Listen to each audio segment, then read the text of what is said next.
Hi everyone, this is Alpha Advisors. We are Japan's largest MBA admission consulting, and today we have an amazing guest, our advisor, Shaluk. He has amazing experience in help students get admitted to top business schools. And today he will going to talk about selective admission consulting and tips to get admitted into top business school all over the world. We have a free MBA admission counseling for 30 minutes at first. So please feel free to come to us for MBA admission consulting. So shall we please start your presentation? Thank you so much, Amy, for having me, and welcome everybody to the Alpha Advisors webinar. So I'll just jump right in. I do selective admissions consulting for undergraduate and graduate programs, specifically MBAs. I've been doing it for around 10 years, and I have many students go into top schools, which I'll share with you in the next slide. A little bit about myself. I was born and raised in Montreal, and presently I live in Toronto with my two young, beautiful kids and my wife. I've lived in several countries, as you can see, the US, Canada, UK, France, China, Pakistan, and Thailand. I speak 4 languages fluently, and I'm a polyglot, and now I'm working on perfecting my Mandarin. And I love world cultures. I love learning about people, school, books, the whole 9 yards. So yeah. Next slide, please. So here are some of the places where my students have gained admission. Stanford MSX program, Harvard MBA, and the MPP, MIT MBA and undergraduate, UChicago, several MBA and executive MBA programs. So my alma mater at Columbia and Johns Hopkins. In England, I have admissions to the London Business School MBA program and the Oxford Side Business School, my home country, McGill, University of Toronto, the Rotman Business School, and many more. I also have several admissions to the California UC schools, including USC Marshall. Next slide, please. So I work with more than 90 international students. This does not include students from North America because the core crux of my students are from the greater Chicago area, South Florida, and some from the greater Toronto area. I work with many students from Asia, from the Middle East specifically, a few from China. And I have vast experience in dealing with all different sorts of syllabi, the A levels, plus different universities from China, from India, applying to top MBA programs. And a lot of my students, I do take students from across the board, but I am a little selective since they will be applying to top tier schools. So many of them will have an SAT score in excess of 1,500. And a majority of them will have a GMAT of a 700 plus.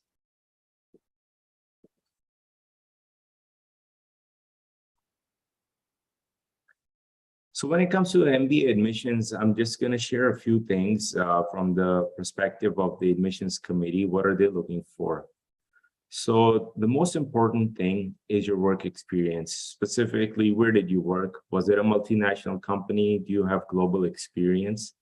Was it a new upcoming industry or something more orthodox? And what was your progression in your work experience? Did you make any promotions? Did you switch departments? Did you go from a certain position to a higher position? So they're looking for a story of what you were able to deliver at work. And also, as important is your academics, a little bit not focused on the GPA as much as you would be going into graduate school right after an undergrad program. But still, if you want to get into a competitive M7 school, It needs to be a decent GPA in the mid threes or close to a 4. They're just trying to check that when you come to school, to the program, you should be able to keep up not just with the syllabus, but also with your peers, and add to the conversation, not be stressed or overwhelmed. A lot of what they're looking for, and this is much more important than it is at the undergraduate level, is your leadership and your community involvement. Not just your leadership within your organization, but your leadership of what you did outside. How did you, try to help others, get involved with your free time? Many of us get very, very busy after graduation and starting work. So we really have to think deep and spend some time on this. I often tell students that if the resume is not prepared and they have gaps in them, there is no harm waiting for a year to apply. Because if you have 4 years of experience or 5 years of experience or 6 years of experience, it doesn't matter. You should check all the boxes that the schools are looking for, because 10 years down the line, that year won't matter, but what school you graduate from will matter for the rest of your life. And the recommendations, again, very important, but these recommendations are not from your teachers. They are more so from your employers, from your vendors or your suppliers or your business partners. So make sure that these recommendations speak to you, speak of your exceptional work ethic, your values, and illustrate how you are as a person in your day-to-day dealings. Just a natural person, easy to deal with, easy to speak with, and has the highest standard of ethics that can be out there in the business world. So all of this stuff that I spoke of, this is already done. You cannot change that. You can wait and add to it, but you cannot go back in time. So coming to the essays, how we craft your story, how we present you, what we highlight, this is very, very important. And I think this is the core crux of the admissions process, where we can definitely at Alpha Advisors be of substantial help to you and project you in a way to what the admissions committee wants to see, very simply. Yeah.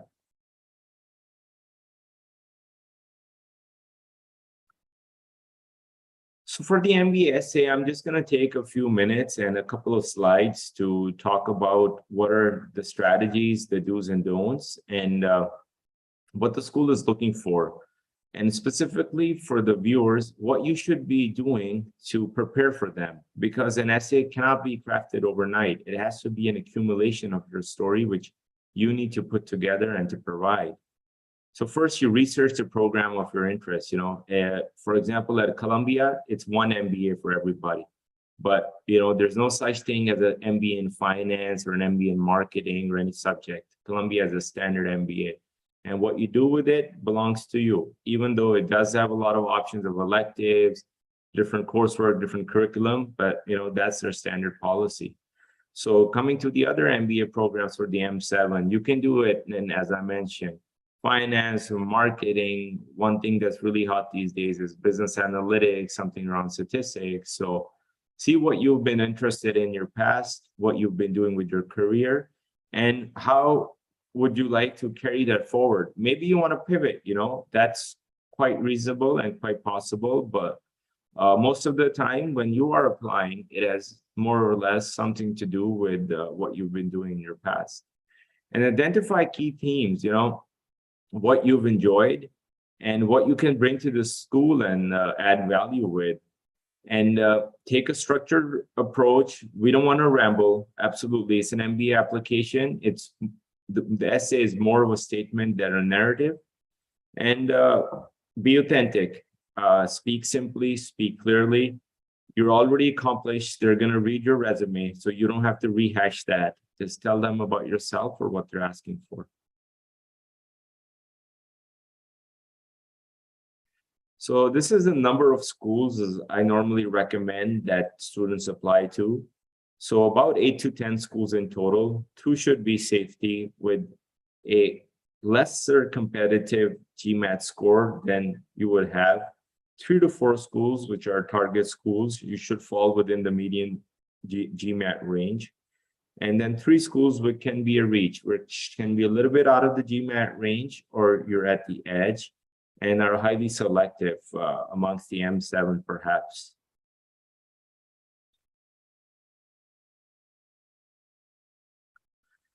Interviews are key. I do a lot of interview preparation with my Asian students specifically because for a lot of them, English is not their native language and they don't want to ramble. They want to create some brevity in their presentation.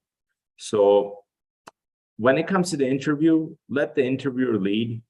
Do not tell them what's on your resume in detail. They will ask you for an elevator pitch or talk about your resume, but be specific, keep that short, under a few minutes, and then let them ask and drive you. So these are some key things that you want to keep in the back of your head when you're presenting to them. Remember, you're not looking for a job, so you don't have to really deep dive into your analytical skills and your accomplishments. You need to show them that you're a personable person, and that you can fit into the classroom, because like I said, they have already seen your credentials. So tell them, speak naturally, and make them feel like you will be somebody comfortable to work with, comfortable to talk with, and most importantly, that you're a person who is willing to learn. And if there are any specific characteristics in your personality or in your journey that you want to highlight, go ahead and do that. And at the end, always be prepared. They will give you this opportunity to ask a few questions about the school or about how the interview, within the interview. Don't ask them whether the interview went well or not, or your admissions odds. That's not what I meant. But the context of the interview, what the school has to offer you, and possibly what you could bring to the table.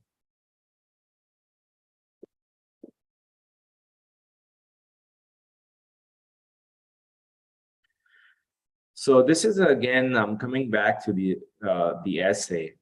It's very simple. For the MBA essays, I often say that they're simpler to do and write than undergraduate essays, because you're a little bit older, plus you have experience and you have a lot more story to go with versus having to build a narrative and being descriptive about it and then showing a lesson out of it. So just be very straightforward with it. Use your own natural language, no fancy vocabulary. They don't want to see that. And always bring it back to your life's values and what you want to accomplish and your goals, so that they know that once you do this MBA and you're done with this MBA, what are you going to do with the acquired skill set? So they want to see people that are confident in their life's trajectory or journey.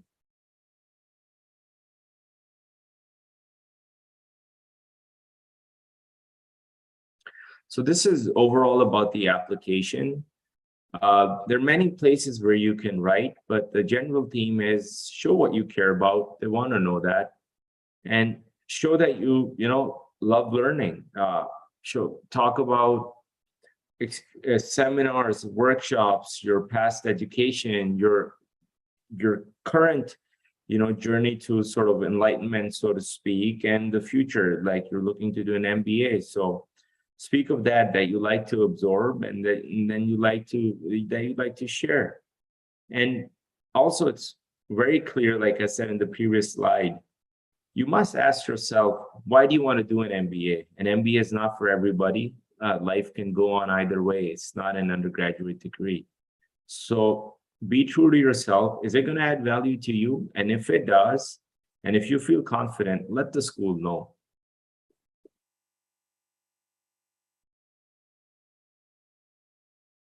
So I'm going to speak a little bit about Columbia, my alma mater.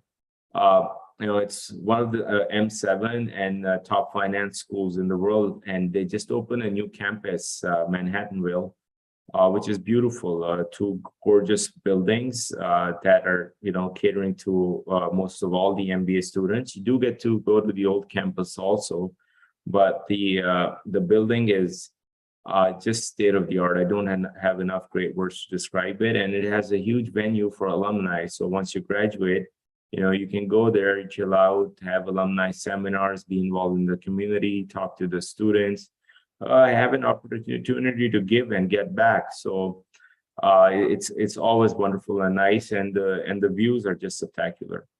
So a little bit about the format of the class. So it's about 650 members in the regular MBA. They divided into nine clusters so that the class sizes are smaller, and that you get to interact, bond, and know each other and develop those sort of lifetime connections that you're looking for.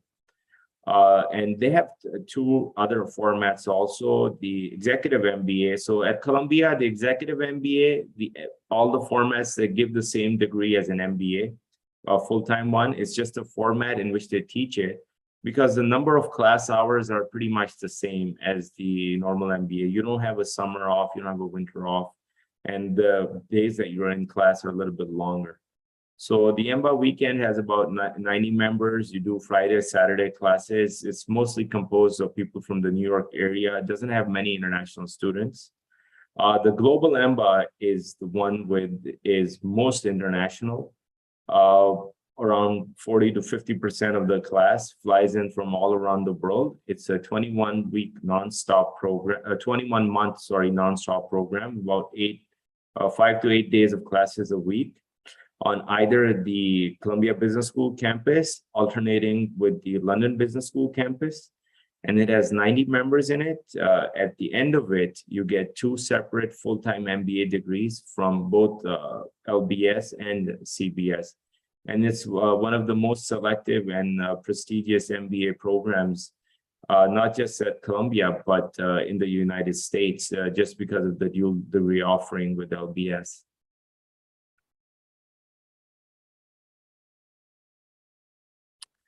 So yeah, just coming back, I didn't want to overwhelm you by talking nonstop about the essay. So this is my last slide on it.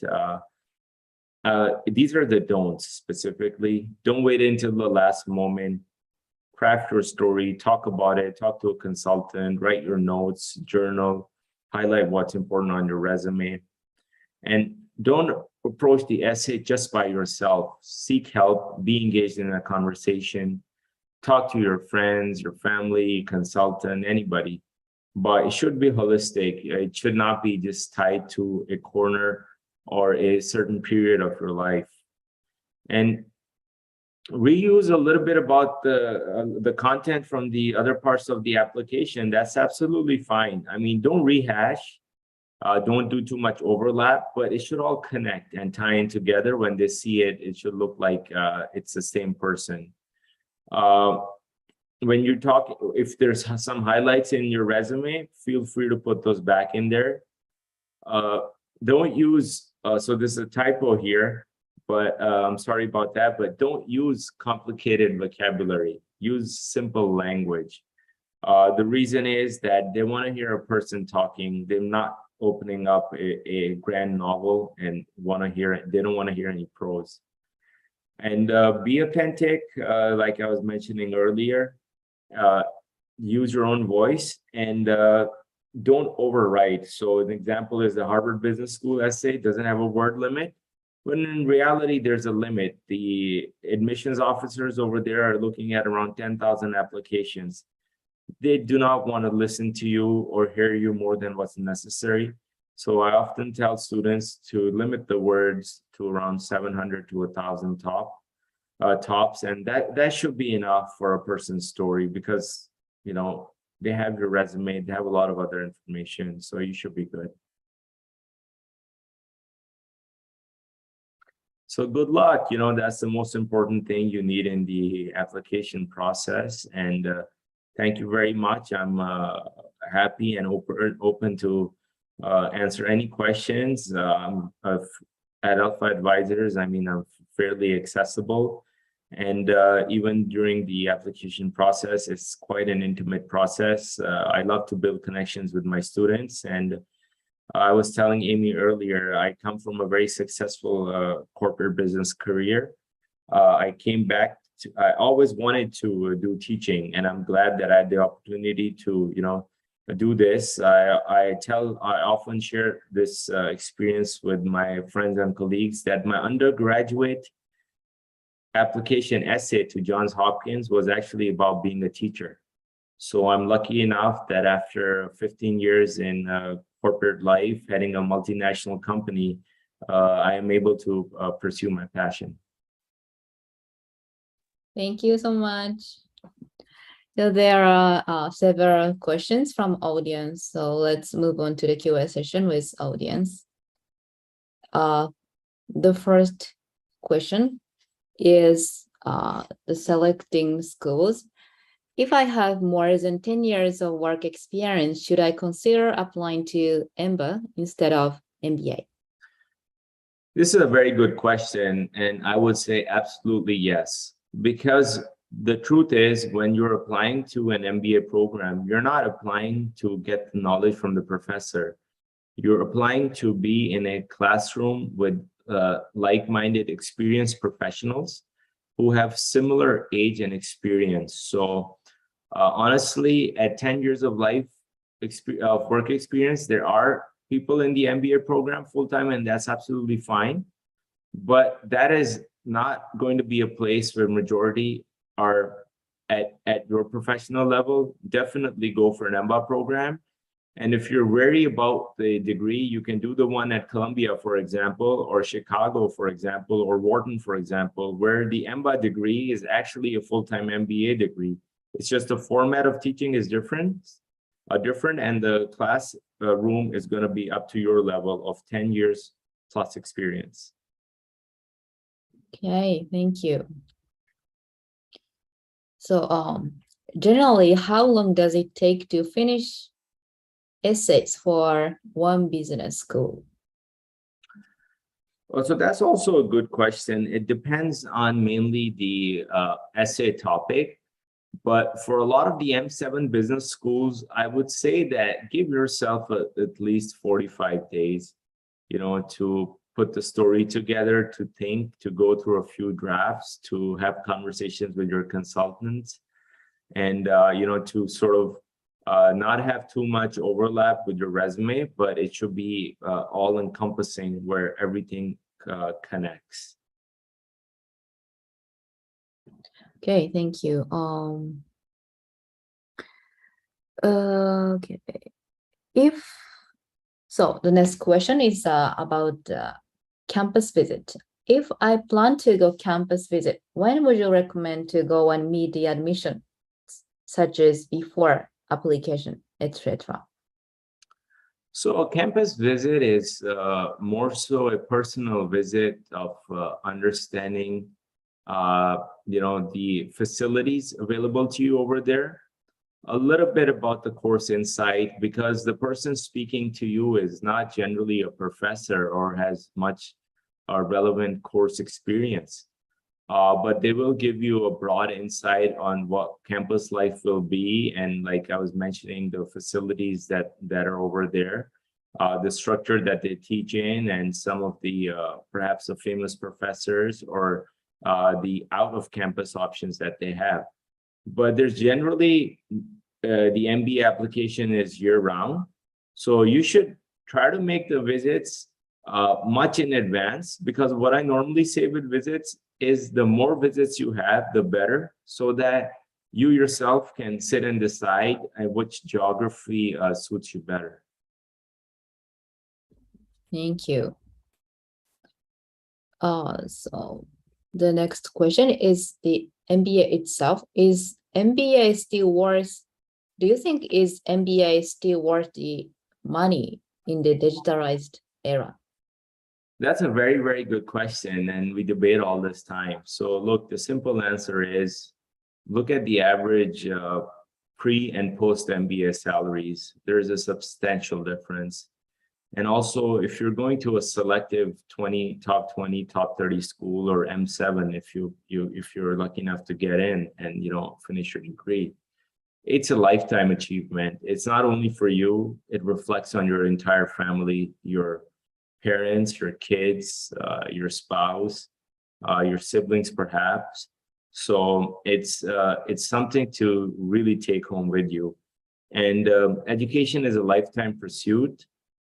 It's a big money investment. I do agree with that. But if your question is if it is worth it for the financial gain, 100%. If you have spent as much time as me in professional life, I'm 40 years old now.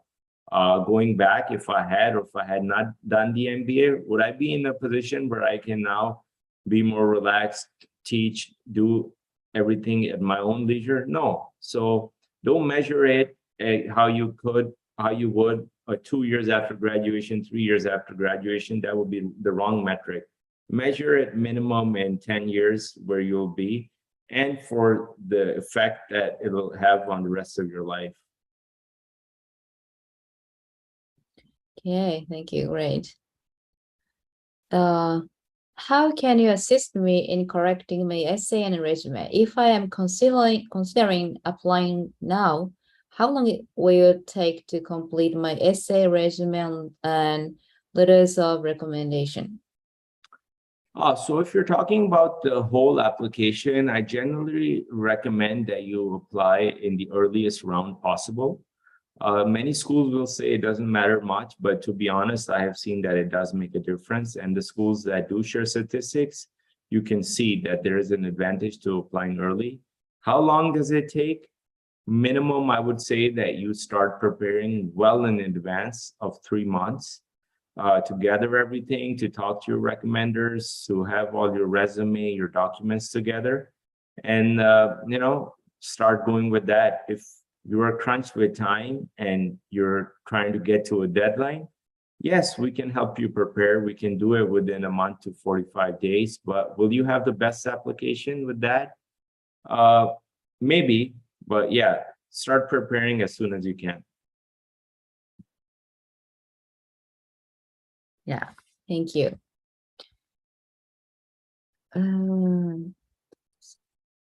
So I am in San Francisco now. Can you help me prepare for the MBA interview? Yeah, of course, I would love to help you prepare. It's one of my expertise is preparing people for their MBA interviews, and we do everything virtually. You're more than welcome to come visit me in Toronto, and almost half the year I spent down in Boca in Florida. But other than that, I mean, yeah, as soon as you sign up with Alpha Advisors, Amy can set it up for you, set it up for us, and we can start with your interview preparation. Yeah, of course. So please come to us for a free consultation at first. Okay. So what made you decide to get 2 masters? I already have one non-MBA master's degree, but would adding an MBA be worth investing? Yeah, absolutely. So I'll tell you something. Many students now, especially in the executive MBA realm, and even the MBA already have a master's in the M7. It is so competitive just to get in. Many times you need one. And secondly, for me, it was a personal choice. I've been in academics throughout my life. I went to a very competitive undergraduate school. I went to a very competitive high school. And even now, sometimes I feel like I want to go pursue a PhD. So for me, this is more so of a passion than a objective. But for someone who is trying to monetize, which is most of the case with the MBA degree, I think an MBA after a master's is super helpful because it gives you experience to how to perhaps turn your professional journey and give you the skill set to venture into entrepreneurship, build the connections with VCs, with the market, with like-minded co-founders, and have a product or service which is ready to market. Thank you. Okay.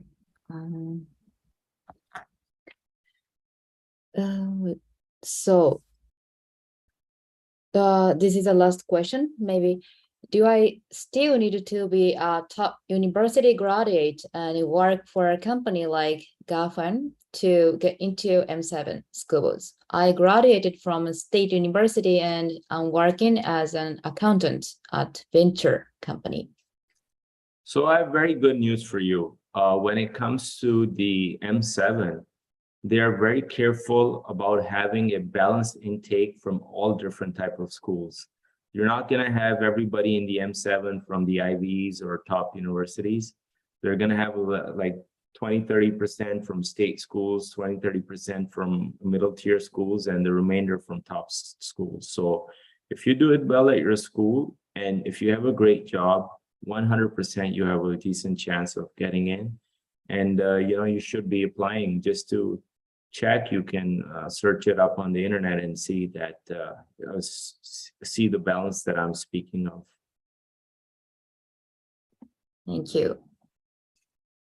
Okay, the question is that question.